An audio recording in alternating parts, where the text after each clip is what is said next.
Shalom. First and foremost, I'm going to say, Call Halal Yahweh Ba'ashim Yahushai, Ba'ashir Murchah HaKudash, and double honors to the elders and apostles of Great Millstone, who taught us this truth and rule well, and Shalom to the hopeful elect, Yahweh Ba'ashim Yahushai, Ba'ashir Murchah HaKudash, Barakatham. It's the brother Kazar coming back at it again with another lesson, and the title of this lesson is going to be The Spirit of War Amongst These Nations. All right. And it's, brought through the inspiration, a couple articles I came across, on the internet. All right. We're going to start with this one in RT. All right. It's titled Play with Fire and Get Burned. All right. That's what China warns the U.S. OK. And, this is ultimately, dealing with the situation, with Taiwan, because really, when you look at what Taiwan, what they mainly produce, and you'll understand why, it's so important to, the U.S. and China. Ultimately, each side wants to have a foothold and ultimately control, the next, how do I put it to you, the next age, if you will. All right, because see what these elites are gonna do. This all, and these are all heathens. You know what I'm saying? They're trying to rule, through their own wisdom, through their own,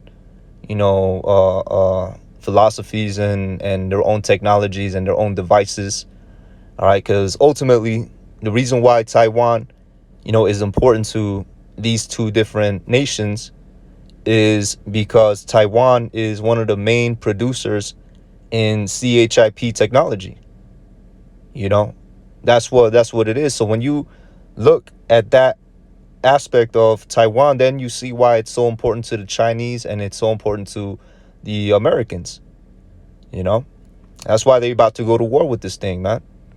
All right. So let's go into the article.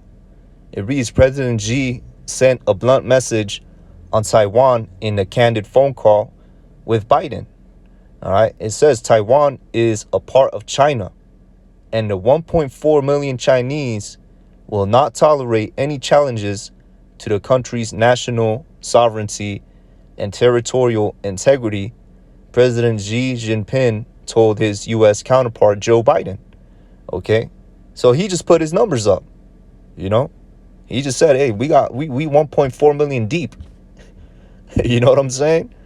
They're not playing, man. All right.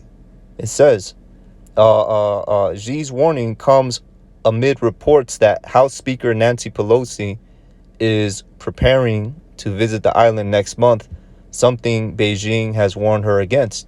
All right, because these are all, little diplomatic and, political, and you could also, put warfare in it. It's all little, strategic moves, to try to prevent, the so-called Chinese from, to straight up invading, Taiwan, because now you have an American ambassador or whatever she is. What is she? Yeah, she's a House Speaker. So, she have somebody. You have an American. It's like an important American.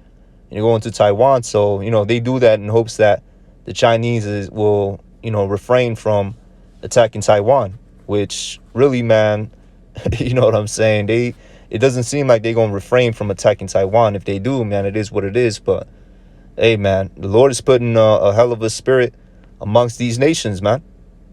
All right, because I doubt that the Chinese will refrain on that, and the reason why is because even their their lower ambassadors, all right, that are having meetings with the U.S. counterparts.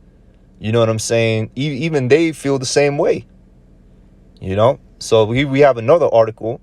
It's titled Aspen's World War III Rumblings. All right. So such a title, right? It says during a few days in Aspen, which is a location, Beijing's envoy to the U.S. summarily defended China's designs on Taiwan and Hong Kong and stood up for Putin. All right. Now, mind you, this is the Chinese diplomats that are standing up for their Russian counterparts. Okay. It says, and I poked Biden and scared and basically scared everybody in the U.S. policy, it's like in the U.S. foreign policy community. I like to skip over these, pointless words, man. You know what I'm saying? Because they always try to tone things down. You know what I'm saying? Like I said, scares the bejesus out of otherwise clubby U.S. foreign. Like, no, man. The times are serious, but they word it like this, okay, in order to keep the people from worrying, what's about to come down. Even in a very, serious, note, you know what I'm saying? They make it, they put a pin of humor in it, because it says Aspen's World War III rumblings. You know what I'm saying? So, hey, man, that's just these elites. They always want to, you know what I'm saying? They always want to tone down everything. That's why the scripture says that the day of Yahweh Shemi Hawashai is going to come as a thief in the night, because for the most part, these news sources, it's like they're telling the people, don't worry about it. And the people, the ones that are, silly, ones that are dumb, they're not going to worry about it until they get caught out there, man. All right. So we're going to go into another one. This is by Sky News Australia. All right, we're going to click on it. All right, so here we have this one. It says Putin's proxy war with the U.S. in Ukraine is morphing into a World War III style battle to restore Russia's honor. All right, so yo, man. Now this is in conjunction with the fact that the U.S. is, what they're doing is they're funding and supplying the Ukrainian army. And you have Russians coming out saying that, hey, man, your weapons are killing us. They've killed Russians. So that's just the spirit that the whole world is going into. All right, super very high tensions, very very very high tensions, man. Okay, so let's go into the scriptures, man. All right, first thing we're gonna bring out is the book of Proverbs, chapter 21:1, and it reads, "The king's heart is in the hand of Yahweh Ba'ashim Yahawashi. As the rivers of water, he turneth it whithersoever he will." Okay, so that basically means that all these different, rulers and leaders of their different, countries, which is, modern day kingdoms, they're not outside the control of Yahweh Ba'ashim Yahawashi.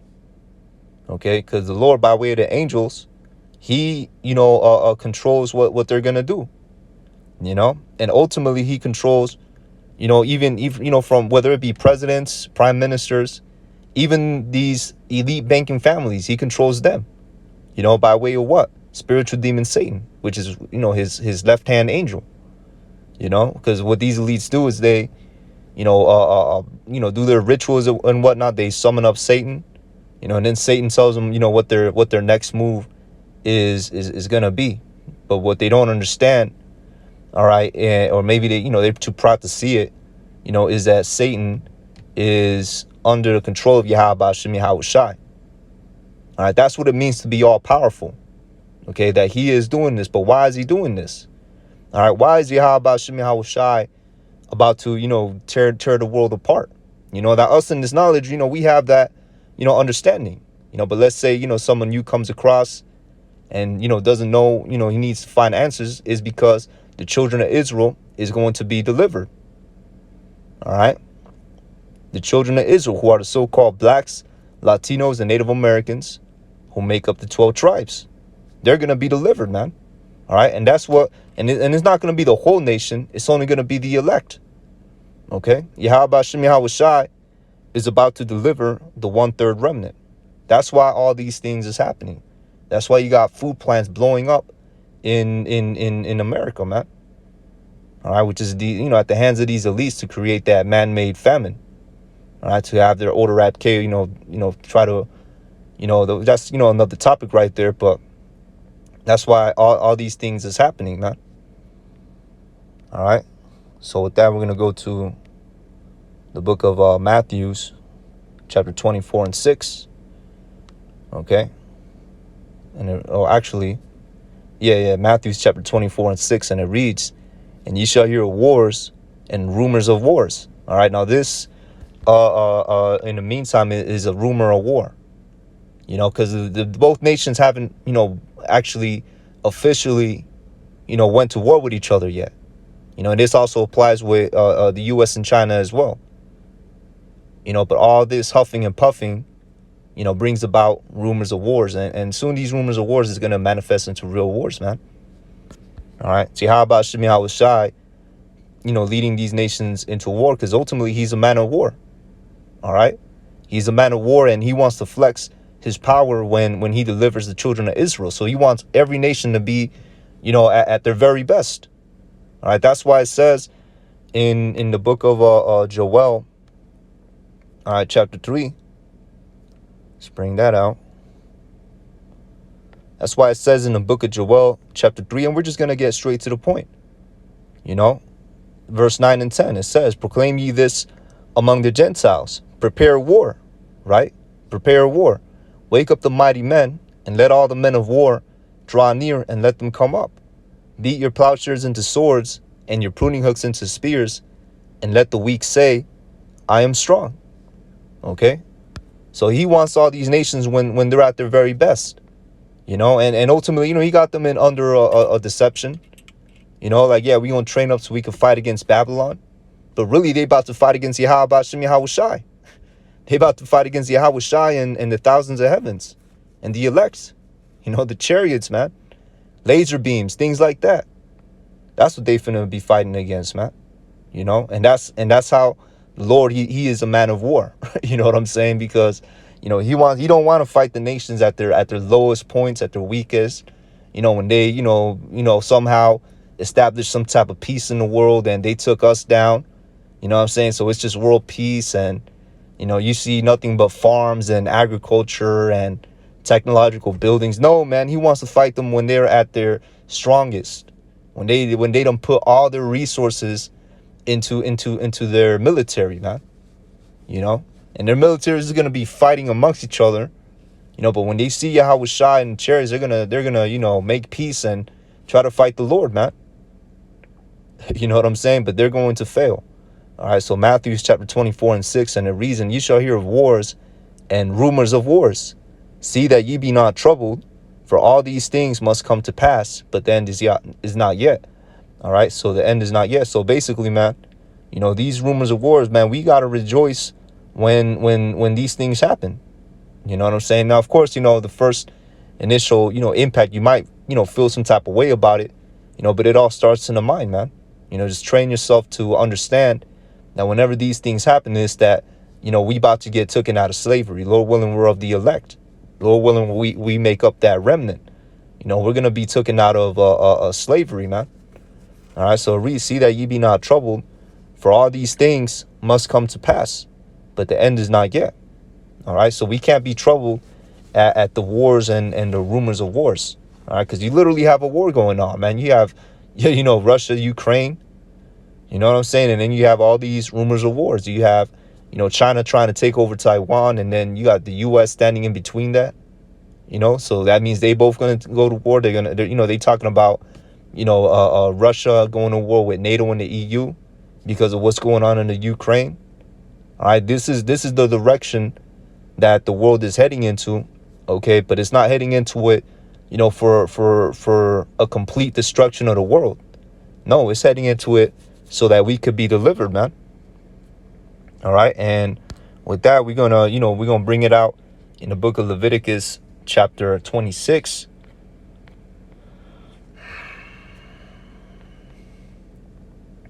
All right, let me see where it's written, because you could also apply this, to the fact that, this when this thing pops up, it ain't gonna be the end all be all, man. All right, so yeah, let's go to so Leviticus chapter 26, verse 44. And the reason yet for all that, when they be in the land of their enemies, which we are now, we're in yet this day in our captivity, we're in Babylon, America. We're not in Israel. We're in the land of our enemies, man. All right, the so-called blacks, Latinos, Native Americans. We're all in this land. And then hey, you have Latin America too. You know what I'm saying? Even those aren't our homelands, man. All right, Continue on, and it says, I will not cast them away, neither will I abhor them to destroy them utterly, and to break my covenant with them. For I am Yahweh Hashem Yahushai, their power. All right, but I will, for their sakes, remember the covenant of their ancestors, whom I brought forth out of the land of Egypt in the sight of the heathen. All right, that I might be their power. I am Yahweh Hashem Yahushai. Okay, so that's what, you know what I'm saying, he's gonna do. He's gonna take us out of you know what I'm saying, these heathens, man. All right, and he's gonna bring us back into our own land. He's not gonna utterly, you know, destroy us. So that, you know, proves that whatever is about to come to pass, all right, according to the scriptures, is not gonna be the end all be all, man.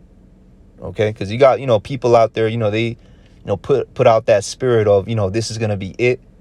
You know, no, it's not it, man. All right, what's happening is a transition.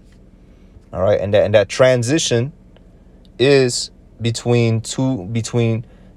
transition is who gets to rule the next era. You know, where the power seat, all right, is gonna go from Esau and is gonna be transferred onto Jacob. All right, that's why all these things is happening. Okay, because in the midst of, you know, Esau losing his power seat, all right, this is what we're witnessing right now. Esau's losing his power seat, and you got these nations that want the next, you know, they want to be the next to rule. They want to be the next light bearer, you know. But ultimately, they're all going to fight for it, and as they're fighting for it, guess what? Yahushua is going to come back with the thousands of heavens, with the chariots, all right, and he's gonna destroy, and he's gonna subjugate all of them. You know, him, the angels, and the elect. You know, going to put in work on these devils, man. All these nations, man. All right. And after that, guess what? The kingdom is going to be given unto Israel, man. All right. What's it called? The power seat. All right. The ruling class of the world is going to be given unto Israel. Okay. Starting with Yahushua. All right. So we're just going to bring this out. The book of 2nd Ezra chapter 6 verse 9, and it reads, for Esau is the end of the world, and Jacob is the beginning of it that followeth. All right, so you have all these other nations that want to be the beginning of it that followeth. You know what I'm saying? You got the Chinese. Why would the Chinese want Taiwan so bad? Because Taiwan, they are the main producers and manufacturers of CHIP technology. All right, but that's them trying to, you know, rule off their own enterprise that was set forth by these devils. Because really these devils are the ones that are, you know, holding these councils, and they want to, you know what I'm saying, how do I put it to you? You know, they want to ultimately have everybody, you know, hit with the CHIP, you know, hit with that charagma. You know, these other nations, you know, they want, you know, to have a stronghold on that new system that they're coming in with, you know. But it's not going to happen. Yahweh Hashem Yahushai will disappoint the devices of the crafty. All right, because that's who Esau is. Esau is the crafty. He is wiser than Daniel. You know, to have created and, you know, designed such a system. You know, with it through his wisdom, through his science, right, and his technology. You know, but guess what? The true world order. All right, guess what? That is going to be spiritual. Okay. It's not going to be carnal. All right. So really, you know what I'm saying? The world is moving from a carnal society to a spiritual society, man. All right. Because guess what? These other nations in our kingdom, when we in rulership, they're going to be, you know, following, you know, we're actually, it's not going to be them going to be following the law, statutes, and commandments. We're going to be enforcing the law, statutes, and commandments upon them. All right. Because they still going to want to, you know, go back to their, you know, heathenistic ways. But nah, man. They're going to be worshiping Yahweh Hashem Yahushai, and they're going to be forced to keep the law, statutes, and commandments. Okay? And it won't be too long. You know, they won't like, you know, being under us anyways, man. All right? But, hey, with that, I'm going to say, Call halal Yahweh Hashem Yahushai, Hashem Rachah HaKudash, forgiving me the spirit to do this lesson. Lord willing, this lesson was edifying unto the Akim. With that, I'm going to say, Shalom, on to the next.